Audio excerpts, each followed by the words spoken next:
اعوذ باللہ من الشیطان الرجیم بسم اللہ الرحمن الرحیم۔ یہ ویڈیو بنانا کا مقصد صرف اور صرف یہ ہے کہ ہم سب کو اس مسئلے کے بارے میں معلومات ملے کہ جراب و مسح کرنا جائز ہے کہ نہیں جائز۔ اس میں بہت سارے علماء کرام کی میں نے ویڈیو اپلوڈ کی ہے، ان کے خیالات کا اظہار حدیث کی روشنی میں، اور اس کے علاوہ میں نے کچھ حدیثیں ویڈیو کے اینڈ پہ شیئر کی ہیں، ان کو ضرور پڑھیے گا، دیکھیے گا کہ اس پہ جائز ہے کہ نہیں جائز۔ اس کے بعد میں اپنا موقف ریکارڈ کراؤں گا، پہلے آپ ان علماء کرام کا موقف سن لیں۔ بہت شکریہ، ویڈیو پوری غور سے انتہائی سکون سے سنیے گا، یہ انشاءاللہ زندگی میں آپ کو بہت زیادہ فائدہ ہوگا۔ اس کو دوسرے لوگوں تک بھی پہنچائیں تاکہ وہ بھی ان سے فائدہ اٹھا سکیں۔ بہت شکریہ۔ وہ ساکس ہم پہنتے ہیں، ان پر مسح بالکل جائز نہیں ہے۔ اس کی بڑی وجہ یہ ہے، خفین کے بارے میں تو دلیل واضح ہے۔ خفین کہتے تھے چمڑے کے موزے، تو چمڑے کے موزے یا وہ موزے جو چمڑے جیسے ہوں جن میں پانی نہ جاتا ہو، یا وہ شرائط جو فقہ کی کتابوں میں لکھی ہوئی ہیں۔ اسی طرح بعض لوگ کہتے ہیں کہ جورب کے بارے میں، جورب بھی حدیث میں آتا ہے کہ نبی صلی اللہ علیہ وسلم نے جورب پر مسح کیا۔ یاد رکھیں نبی صلی اللہ علیہ وسلم کے دور میں یہ والے قرآن کریم نے پاؤں کے دھونے کی بات کی ہے سورۃ مائدہ آیت نمبر 5 میں، اور حدیث پاک میں رسول اللہ صلی اللہ علیہ وسلم نے موضوع پر مسح فرمایا ہے۔ تو موضوع پر مسح یہ خلاف قیاس سنت سے جائز ہے، ثابت ہے، مسنون ہے۔ حضرت امام اعظم ابو حنیفہ رحمۃ اللہ علیہ صحابہ کے شاگرد فرماتے ہیں کہ موضوع کے مسح پر مجھے قرآن کریم کی جب کوئی آیت نہ ملی تو میں نے احادیث پاک کو تلاش کیا، 1 2 3 پر بات نہیں ہے، فرمایا میرے سامنے افاظہ حدیثیں آئی ہیں۔ افاظہ حدیثہ کے معنی ایسے احادیث آئی ہیں صحابہ کرام کی کوئی 70 سے اوپر، جیسے بارش کے قطرے اور پانی آتا ہے۔ میں نے کہا جی واہ، یہ ثابت، یہ ثابت، یہ ثابت، یہ ثابت۔ تو فرماتے ہیں ہم مسح کے قائل ہو گئے ہیں، موضوع پر مسح ہو سکتا ہے۔ پھر امام اعظم ابو حنیفہ صحابہ کے شاگرد نے اہل حق کی 3 نشانیاں بتائیں کہ ہم اہل حق ہیں، الحمدللہ ہماری 3 پہچان اور شناخت ہے۔ نحن نفضل الشیخین ونحب الختنین ونر المسح علی الخفین۔ ہم اہل حق ہیں، ہم حضرت ابوبکر عمر کا رتبہ امت میں سب سے بڑا رکھتے ہیں۔ ہم اہل حق ہیں، اس بنیاد پہ ہم رسول اللہ کے 2 داماد حضرت عثمان اور حضرت علی المرتضیٰ سے پیار کرتے ہیں۔ ہم اہل حق ہیں، ہماری تیسری نشانی یہ ہے کہ ہم موضوع پر مسح کے قائل ہیں۔ یہ امام اعظم ابو حنیفہ رحمہ اللہ کا مشہور ترین جملہ ہے۔ تو یہ تو سیاستہ بھری پڑی ہے حدیث سے، حضرت مغیرہ سے ہے، حضرت ابو ایوب سے ہے، اس طرح کئی حضرت جابر سے، حضور پاک علیہ، حضرت زر بن حبیش کی روایات اٹھا لے، حضرت رسول اللہ صلی اللہ علیہ وسلم مسح فرمایا موضوع پر۔ اب موضوع پر مسح تو ثابت ہو گیا، کیسے کریں گے، کب کریں گے، کس طرح کریں گے، یہ بات ذہن میں رکھنا۔ وضو کیا ہوا ہو بندے کا اور اس کے بعد موزے پہن لے۔ اب کبھی وضو ٹوٹ گیا تو یہ آدمی پورا وضو کرے گا پاؤں دھونے کے بغیر، اور پاؤں پر 3 انگلیوں کا مسح کر لے گا۔ اب اس کا ٹائم شروع ہو گیا۔ اگر ہے یہ مسافر تو 72 گھنٹے، اگر یہ مقیم تو 24 گھنٹے۔ یہ صحیح مسلم میں سیدنا علی المرتضیٰ رضی اللہ عنہ کا فرمان حضرت رسول اللہ کی حدیث کی شکل میں موجود ہے۔ حضرت علی نے اللہ کے رسول صلی اللہ علیہ وسلم سے سوال فرمایا تھا، تو اس کا جواب یہی تھا کہ جو شہر میں رہنے والا مقیم ہے 1 دن 1 رات، اور اگر یہ مسافر ہے تو اس کے لیے 3 دن 3 رات ہے۔ یہ رسول اللہ صلی اللہ علیہ وسلم نے اس کا ٹائم بھی خود طے فرمایا۔ تو اسی طرح ہوگا۔ اب آپ کے پاس رات کو نیند بھی ہو گئی ہے نا، اور آپ کا ٹائم پورا نہیں ہوا، تو آپ نے صبح اٹھ کے صرف اس کے اوپر مسح ہی کرنا ہے۔ لیکن یہ بات یاد رکھیں، وہ موزہ ہونا چاہیے چمڑے والا، اس میں ٹخنے آپ کے چھپے ہونے چاہیے۔ اگرچہ اس موزے کے نیچے آپ نے پاؤں پر پہلے جراب پہن لیے، پھر اس کے اوپر موزہ پہن لیا، ٹھیک ہے، بالکل صحیح ہے۔ یہ نہیں ہے کہ وہ موزہ آپ کے جسم کے ساتھ چپکا ہوا ہو، آپ نے درمیان میں کوئی جراب پہن لی ہے تو بالکل آپ کا مسح نہیں ہوگا، ایسی بات نہیں ہے۔ کم از کم اس میں ٹخنا آپ کا چھپا ہوا، اس سے اوپر جتنا ہو آپ کا اپنا ذوق اور مزاج ہے، لیکن کم از کم ٹخنا چھپا ہوا ہو، اور یہ موزہ ہو، چمڑے کا موزہ ہونا چاہیے۔ عام جرابوں پر مسح نہیں ہے، یہ بات ذہن میں رکھنا۔ بعض لوگ عام جرابوں پر بھی مسح کر لیتے ہیں اور اس کو شریعت کا جزو سمجھتے ہیں، یہ شریعت کا جز نہیں ہے۔ میں اس کے ساتھ ایک جملہ مزید آپ کی خدمت میں سمجھانے کے لیے کہتا ہوں۔ موضوع پر مسح کے لیے یہ بات آپ ذہن میں رکھنا کہ حضور پاک صلی اللہ علیہ وآلہ وسلم کی ترتیب اور طریقہ آ رہا ہے، تو اس طریقے پر ہم اس کے قائل ہیں۔ اچھا، عام جرابوں پر مسح بھی نہیں ہے، ہاتھ پر پہنے ہوئے دستانوں پر مسح بھی نہ سمجھنا، اپنی ٹوپی پر بھی مسح نہ سمجھنا، سر پہ بندھے ہوئے مفلر یا عمامے پر بھی دوپٹہ مسا نہ سمجھنا. عورتیں اپنے سر پہ دوپٹے اور برقعے کو بھی موزے کے قائم مقام نہیں کر سکتی. اسی لیے ان تمام معاملات کو اس کو واضح دیکھنا چاہیے. اچھا یہ پھر اس کا مدت کب ختم ہوتی ہے؟ اگر یہ مقیم ہے، جیسے ایک دن ایک رات پوری ہوئی، گویا اس کی موضوع پر مسا ختم ہو گیا، اب اس کو مکمل وضو کرنا ہوگا. اور اسی طرح 3 دن 3 رات پورے ہوئے ہیں تو مسافر کا خود بخود ٹائم پیریڈ ختم ہوئے تو ختم ہو گیا. اور یہ بات یاد رکھیں، آپ نے وضو کیا ہے، اس کے بعد وضو ٹوٹا ہے، آپ نے پھر وضو کیا ہے اور موضوع پر مسا کر لیا ہے. پہلے تو آپ وضو کر کے پاؤں ڈالیں گے نا پاک حالت میں اس میں. اب آپ نے مسا کیا، آپ جب تک موزہ آپ کے جسم پر رہے گا آپ کا وضو برقرار ہے. ایک لمحے کے لیے بھی آپ نے اتار لیا ہے نا یہ موزہ، اگرچہ ایک ہی اتارا ہے تھوڑا سا، آپ کا وضو ٹوٹ گیا، پھر آپ کو دوبارہ وضو کرنا ہوگا. یہ ذہن میں رکھنا، یہ نہیں ہے کہ اب صرف پاؤں دھونے سے جان چھوٹ جائے گی. جی نہیں، آپ کو مکمل وضو کرنا ہوگا. آپ نے اتارنے نہیں ہے درمیان میں، ورنہ میں سمجھنا ایک دن ایک رات کا ٹائم ہے، جب چاہوں اتار دو، جب چاہوں پہن لوں. جی نہیں، پہننے کے بعد یہ ٹائم کی مدت ہے. یہ مختصر چند سی باتیں تھی قریش صاحب جو میں نے آپ کی خدمت میں کر دی ہیں. باقی دینی علم کی تفصیل کے لیے کسی عالم دین کے پاس حاضری آپ کے لیے ضروری ہے تاکہ آپ کا ایمان محفوظ رہے. جیسے جسم کے لیے وقتی طور پہ ڈاکٹر کی ترتیب پوچھ لیں، تفصیلی علاج کے لیے معائنہ ڈاکٹر شرط ہے، تو تفصیلی علاج کے لیے آپ کے پاس معائنہ عالم شرط ہے، مفتی شرط ہے. اہل حق کے پاس آئیں اور اپنے مسائل کو تفصیلی جو ہے نا ڈسکس بھی کریں. جرابوں پر جو بھی آپ نے پہنا ہو ان پر مسا کریں، وضو کر کے پہنیں. ایک بات، دوسرے یہ کہ عام حالات میں 24 گھنٹے کے لیے اور سفر میں ہوں تو 72 گھنٹے کے لیے. اور میں یہ عرض کروں گا خاص طور پر جہاز کے سفر میں ضرور پہنیں، کیونکہ اگر آپ نہیں پہنیں گے تو وہ بات تو میری آپ مانیں گے نہیں کہ وضو کس طریقے سے کرنا چاہیے تاکہ لوگوں کے لیے اذیت کا باعث نہ بنیے. پیر دھو دو کہ میں نے خود دیکھا ہے 4-5 گھنٹے کی فلائٹ میں ہمارے ہاں کے لوگ جو دین پھیلاتے ہیں پورے جہاز میں. دین اللہ کا آسان، الدین و یسر. حضور نے فرمایا اللہ نے دین آسان اتارا ہے. خود قرآن میں اللہ کہتا ہے یرید اللہ بکم الیسر، اللہ تمہارے لیے آسانیاں پسند کرتا ہے، تنگی نہیں دینا چاہتا. اس لیے نرمیاں اس نے بہت رکھی ہیں، اور وہ رخصتیں جو ہے نا بالکل کھلے دل سے قبول ان کو کرنا چاہیے. خوش ہو کر کریں کہ اللہ تیرا انعام ہے، تو نے اپنے رسول کے ذریعے ایسا آسان دین اتارا، بجائے کہ ہم یہودیوں کی طرح کریں کہ اللہ نے کہا کوئی گائے ذبح کر، کوئی گائے پکڑتے ٹھیک تھی مگر کہنے لگے کیس عمر کی ہو، کیسے رنگ کی ہو، فلاں اپنے لیے دین کر رہی ہے مشکل. اللہ نے واقعہ اسی لیے سنایا کہ مین دیکھنا نہیں کرا کرو. تو اللہ نے یہ حکم دیا کہ پاؤں ننگے ہیں تو دھو لو. پاؤں اگر آپ نے کسی چیز میں لپیٹے ہیں، وہ چمڑے کے ہوں، خفین موزے، کپڑے کی جرابیں ہوں، جورابین اس کو کہتے ہیں، کوئی چیز ہونا، اللہ کہتا میں نہیں کہتا کہ اتارو. اگر وضو کر کے آپ نے پہنے تھے نا تو وطن میں رہتے ہوئے آپ ایک دن ایک رات اگر نہیں اتارتے تو جب وضو کا وقت آئے اوپر ہاتھ پھیر لیں. گیلی بھی نہیں کرنا کہ زیادہ کئی لوگ نہیں مسا کرنا جانتے، اوپر نیچے پاری لگاتے، فائدہ کیا ہوا؟ ساری جرابیں گیلی ہو گئی تو پہلے سے مصیبت بڑھ گئی. صرف انگلیوں کی لکیر، انگلیوں سے لے کر نا پنڈلی تک اس طرح ہاتھ کھینچ دیں، بس مسا ہو. بالکل ایسے ہی ہے جیسے آپ نے ننگے پاؤں دھونے تھے، اتنا ہی ہے اس کا ثواب. رسول کریم علیہ السلام سے واضح ہے. اب موضوع کی بات کرتے ہیں، موضوع کا لفظ تو الگ ہے، وہاں خفین جوربان الگ ہے. اللہ کے رسول نے جرابوں پر بھی مسا کیا ہے، موضوع پر بھی مسا کیا. اور 14 کے قریب صحابہ ہیں جن کے نام حضرت امام ابو داؤد نے لکھے، ابن حزم نے، جو بالکل کپڑے اور دوسری اونی جرابوں پر مسا کرتے، بس وضو کر کے پہنی.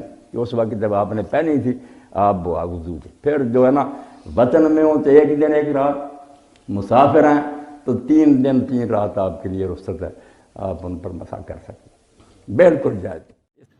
مسح رسول الله صلى الله عليه وسلم على الجوربين والخفين. اللہ کے رسول صلی اللہ علیہ وسلم نے جرابوں پر بھی مسح کیا ہے اور موزوں پر بھی مسح کیا ہے.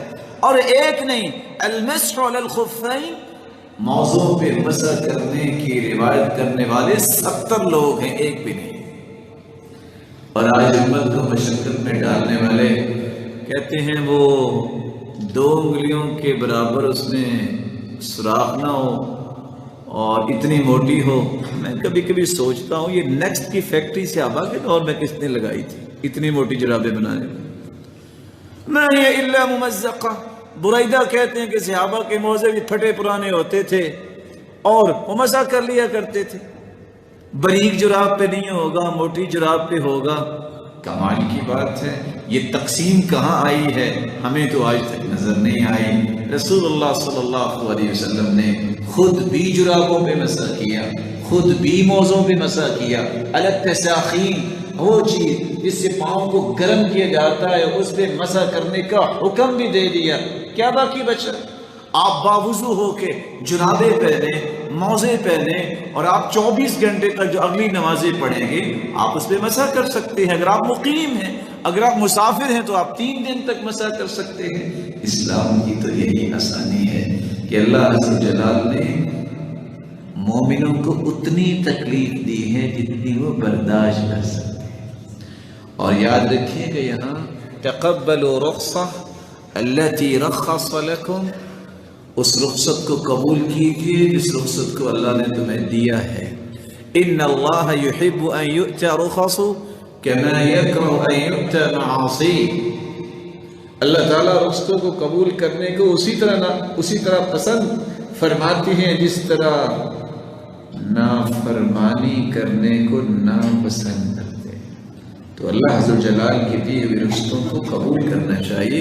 اور قرآن بھی کہتا ہے فاستقم کما امرت، یہ نہیں کہا فاستقم کما رغبت.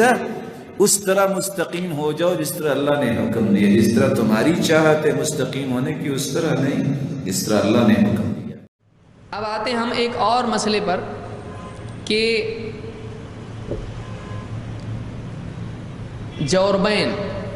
جوربین کس کو کہتے ہیں؟ کپڑے کے موزے. اگر کپڑے کے موزے آدمی پہنتا ہے تو ان موزوں کو کیا کہتے ہیں؟ جوربین.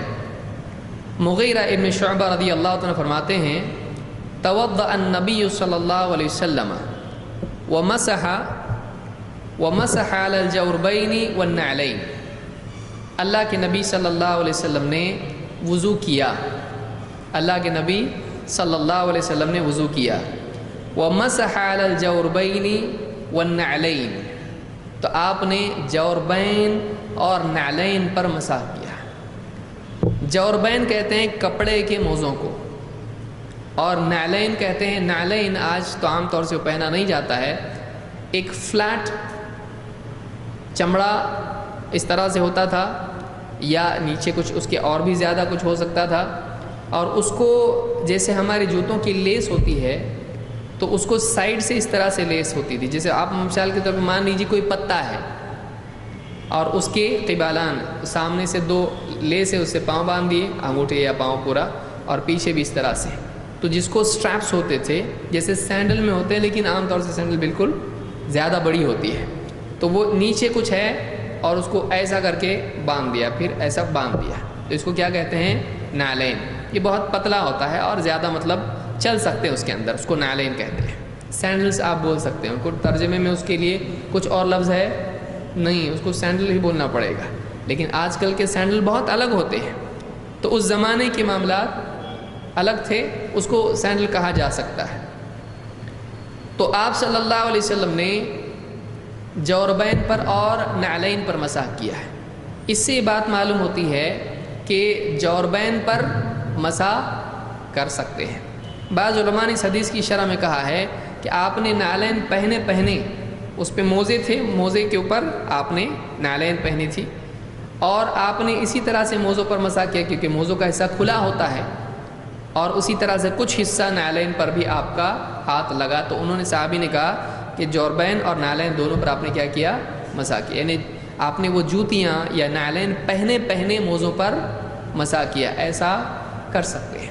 جیسے کوئی آدمی اس کی صاف ستھری سینڈلز ہوں، اس کے اوپر وضو کر رہا ہو یا اس کو پہنے ہوئے ہو اور موزے پہنے ہوئے ہو، پورا وضو کرے اور اگر اس پہ مسح کر لے موزوں پر اور کچھ حصہ اس کے سینڈلز پر ہو جائے تو یہ چلے گا، چل سکتا ہے، کوئی مسئلہ اس کا نہیں ہے. اس کو امام ابو داود، ترمذی اور ابن ماجہ نے روایت کیا ہے. اس حدیث سے بات معلوم ہوتی ہے، اور ایسی اور بھی روایتیں ہیں کہ ایک آدمی اپنے جوربین پر مسح کر سکتا ہے. جوربین کپڑے کے موزے. بہت سارے لوگ اس کو غلط سمجھتے ہیں کہ ایسا نہیں کر سکتے ہیں، حالانکہ امام ابو حنیفہ رحمۃ اللہ علیہ نے اپنی وفات کے کچھ دن پہلے 4 یا 5 دن پہلے کہا، اپنے اس قول سے رجوع کیا. وہ بھی شروع میں کہتے تھے کہ نہیں کرنا چاہیے، کپڑے کے موزوں پر مسح نہیں کرنا چاہیے، وہ شروع میں کہتے تھے، لیکن اپنی وفات کے کچھ دنوں پہلے انہوں نے اپنا وہ مسئلہ چھوڑ دیا اور وہ بھی اس کے قائل ہو گئے کہ کپڑے کے موزوں پر مسح کر سکتے ہیں۔ تو اس سے، اور یہ ظاہر بات ہے اللہ کے نبی صلی اللہ علیہ وسلم کا عمل ہے، تو ہمارے لیے زیادہ بڑی دلیل ہے، اگرچہ ہم اماموں اور علماء کی باتوں کو بھی دیکھتے ہیں، لیکن یہ مطلب نہیں کہ ہم نبی کے مقابلے میں ان کی بات کو مانیں۔ ہم کو نبی صلی اللہ علیہ وسلم کی بات کو دوسروں سے ترجیح دینا چاہیے۔ 12 صحابہ کرام سے جرابوں پر مسح کرنا ذکر کیا ہے، جن میں عبداللہ بن مسعود، سعد بن ابی وقاص، عمر بن حریث بھی شامل ہیں۔ اسی طرح سہل بن سعد رضی اللہ عنہ جرابوں پر مسح کیا کرتے تھے۔ ابو امامہ رضی اللہ عنہ بھی جرابوں پر مسح کیا کرتے تھے۔ نیز انس بن مالک رضی اللہ عنہ نے وضو کرتے ہوئے اپنی ٹوپی اور سیاہ رنگ کی جرابوں پر مسح کیا اور نماز پڑھی۔ ابن قدامہ کہتے ہیں کہ صحابہ کرام کا جرابوں پر مسح کے جواز پر اجماع ہے۔ لغت عرب سے جورب کے معنی۔ لغت عرب کی معتبر کتاب قاموس، یعنی قاموس کتاب کا نام ہے، اسے قاموس عربی میں ڈکشنری کو کہتے ہیں، اس میں ہے ہر وہ چیز جو پاؤں پر پہنی جائے جورب ہے، چاہے چمڑے کی ہو، چاہے اون کی ہو، چاہے کاٹن کی ہو۔ تاج العروس میں ہے جو چیز لفافے کی طرح پاؤں پر پہن لیں وہ جورب ہے، جو چیز لفافے کی طرح پاؤں پر پہن لیں وہ جورب ہے۔ علامہ عینی لکھتے ہیں جورب بٹے ہوئے اون سے بنائی جاتی ہے اور پاؤں میں ٹخنے سے اوپر تک پہنی جاتی ہے، ٹھیک ہے، ٹخنے سے اوپر۔ عارضۃ الاحوزی میں شارح حدیث امام ابو بکر ابن العربی رحمۃ اللہ علیہ تحریر فرماتے ہیں جورب وہ چیز ہے جو پاؤں کو ڈھانپنے کے لیے اون کی بنائی جاتی ہے، یعنی وولن ساکس۔ عمدۃ الرعایہ میں ہے جرابیں روئی یعنی سوت کی ہوتی ہیں، کاٹن کی ساکس، اور بالوں کی بھی بنتی ہیں، چمڑے کی تو ہوتی ہیں لیکن بالوں، اون، دھاگے، سوت وغیرہ کی بھی جرابیں بنتی ہیں۔ غایت المقصود میں ہے کہ جرابیں چمڑے کی، صوف کی اور سوت کی بھی ہوتی ہیں۔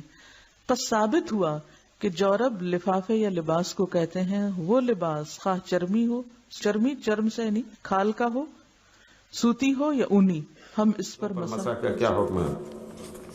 موزے اگر چمڑے کے ہیں تو اس میں کوئی اختلاف نہیں ہے۔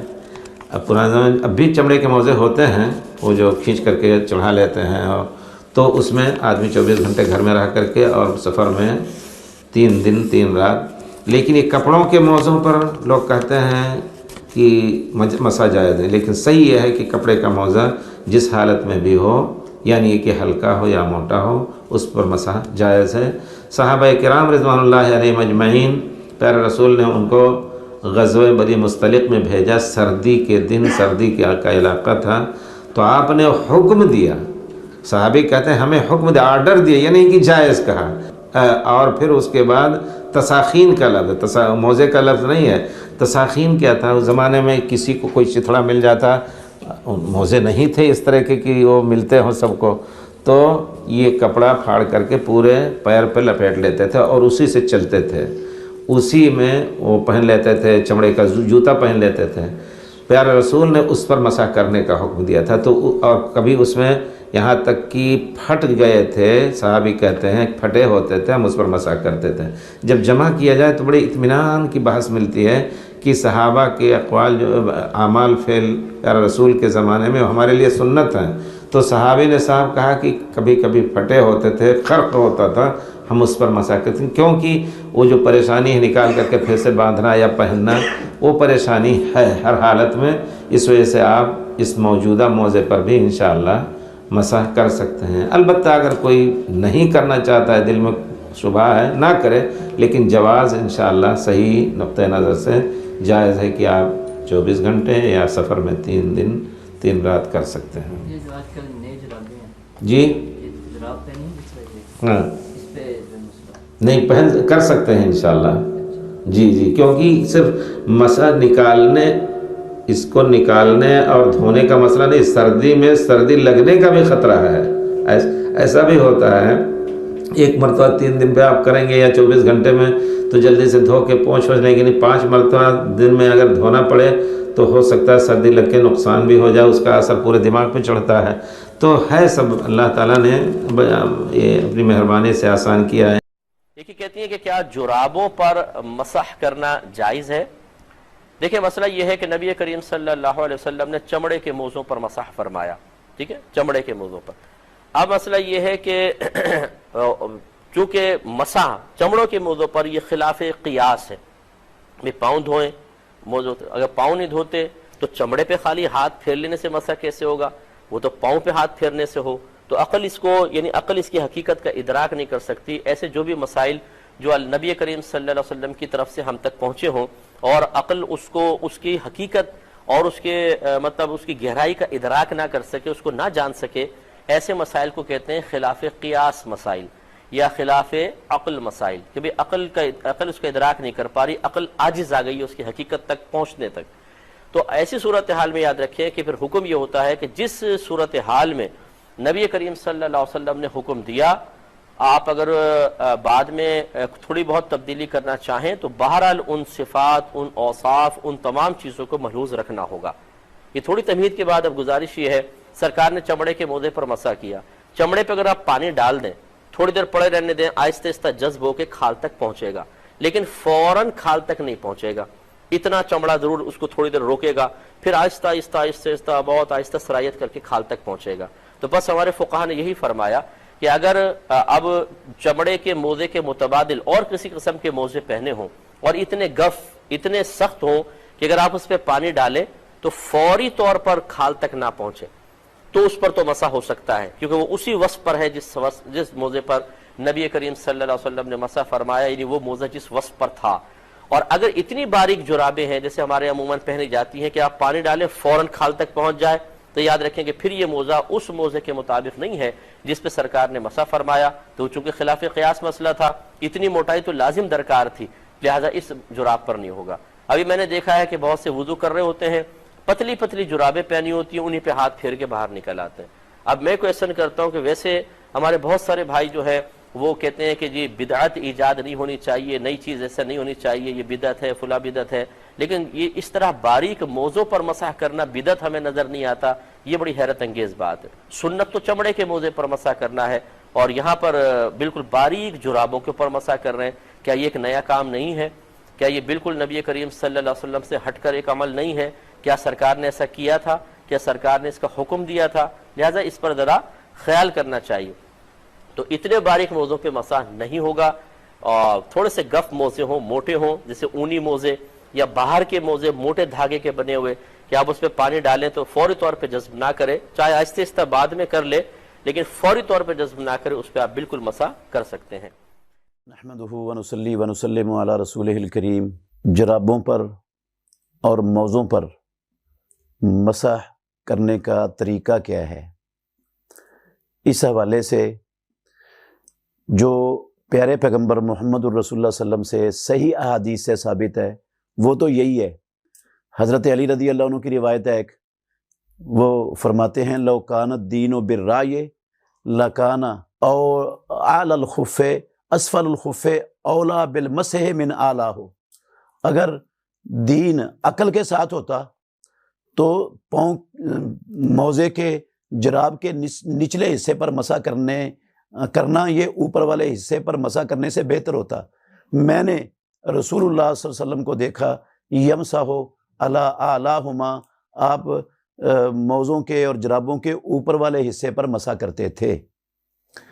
تو یہ حدیث ہے سنن ابو داود میں حضرت علی رضی اللہ عنہ سے مروی، جس سے ثابت ہوتا ہے کہ مسح جب بندے نے کرنا ہے جرابوں پر یا موزوں پر تو صرف پاؤں کے اوپر والے حصے پر کرنا ہے، نیچے والے حصے پر مسح رسول مکرم صلی اللہ علیہ وسلم سے ثابت نہیں ہے۔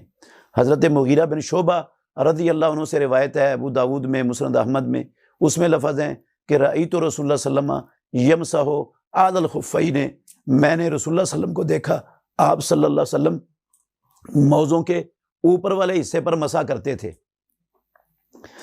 تو یہ اوپر والے حصے پر مسح کرنے کا کیا طریقہ ہے اس بارے میں ایک مغیرہ بن شعبہ رضی اللہ عنہ سے مروی روایت ہے جس کی سند کے اندر انقطاع ہے، وہ تو صحیح نہیں ہے۔ اس کے لفظ یہ ہیں کہ رسول اللہ صلی اللہ علیہ وسلم اپنا دایاں ہاتھ اپنے دائیں موزے پر رکھتے اور بایاں ہاتھ بائیں موزے پر رکھتے اور دونوں کو ایک ہی مرتبہ جو ہے نا وہ چلا لیتے۔ سند اس کی منقطع ہے۔ حضرت انس بن مالک رضی اللہ تعالیٰ عنہما کا عمل موقوفاً وہ صحیح سند سے ثابت ہے، ایسا والے سے کہ انہوں نے اپنے دونوں ہاتھوں کو اپنے پاؤں کے اوپر والے حصے پر رکھا اور اپنے دونوں ہاتھوں کو اپنے پاؤں پر پھیر لیا، تو یہ اکٹھا ہی پھیر لیا، مسحۃ واحدہ، ایک ہی اکٹھا ہی مسح کر لیا، یہ طریقہ ہے۔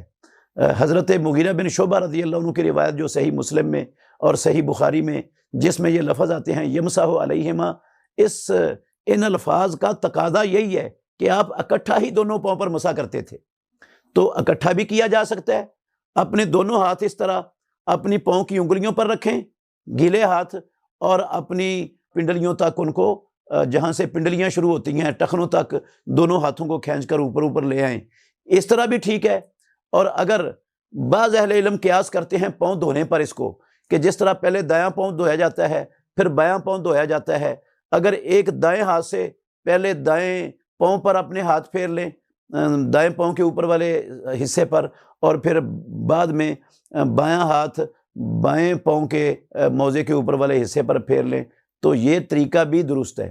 البتہ اولا جو ہے وہ ہے اکٹھا ہی کرنا دونوں ہاتھوں سے دونوں پاؤں پر، لیکن اگر دایاں پاؤں پر پہلے کر لیا جائے دائیں ہاتھ سے اور بائیں ہاتھ سے بائیں پاؤں پر کر لیا جائے تو اس کی بھی اسلام کے اندر جواز اور گنجائش موجود ہے۔ تو یہ کوئی مخصوص نہیں کیا رسول اللہ صلی اللہ علیہ وسلم نے کہ صرف اسی طریقے سے ہی مسح ہو سکتا ہے۔ اپنے ہاتھوں کو پھیرنا ہے، تر ہاتھوں کو پاؤں کے اوپر پاؤں کی انگلیوں سے شروع کر دیں اور اس کو جہاں سے پنڈلی شروع ہوتی ہے وہاں تک لے آئیں، بس یہ ایک مرتبہ کھینچ دینے سے دونوں ہاتھوں کو یہ مسح ہو جائے گا۔ اور یہ مسح جرابیں ہیں، ساکس ہیں، خفین ہیں آپ کی جو پیر میں پہنتے ہیں، تو ان کے اوپر اگر آپ کو مسح کرنا ہے موزوں کے اوپر تو اس سے کچھ شرائط ہے، ان شرائط کو دھیان یاد رکھیے۔ تو پہلے باوضو ہونا، اس کے بعد ساکس جرابیں خفین کا پہننا۔ دوسرا، آج کل ساکس آتے ہیں کچھ جو ٹخنوں سے نیچے رہتے ہیں، اس میں نہیں ہوں گا، اس لیے کہ ٹخنوں تک پیر دھونا ضروری ہے، تو ٹخنوں تک اس ساکس اس جرابے یا اس خفین کا ہونا ضروری ہے۔ اب میں یہ 3 لفظ کیوں ادا کر رہا ہوں؟ اس لیے کہ بہت سے لوگ کہتے ہیں ساکس پر یا جرابوں پر مسح نہیں ہوتا، صرف خفین پر ہوتا ہے۔